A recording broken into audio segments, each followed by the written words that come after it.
Без всяких оснований батальон «Айдар» и «Аскер» выгнали всех сотрудников с предприятия и начали проводить неправомерные обыски.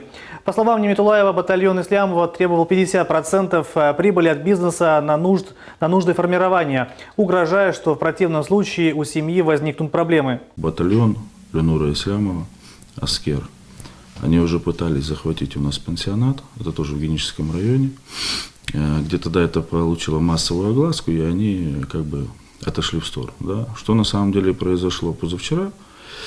Ворвались вооруженные люди в масках, в балаклавах. На тот момент там находилась моя мама Немитулаева Надия. Она также является руководителем и собственником предприятия. Без всяких оснований батальон «Айдар» и батальон «Аскер» выгнали всех сотрудников с предприятия и начали проводить неправомерные обыски. Да? То есть мы с вами понимаем, что на сегодняшний день правовых норм никаких в Украине, в государстве в этом нет.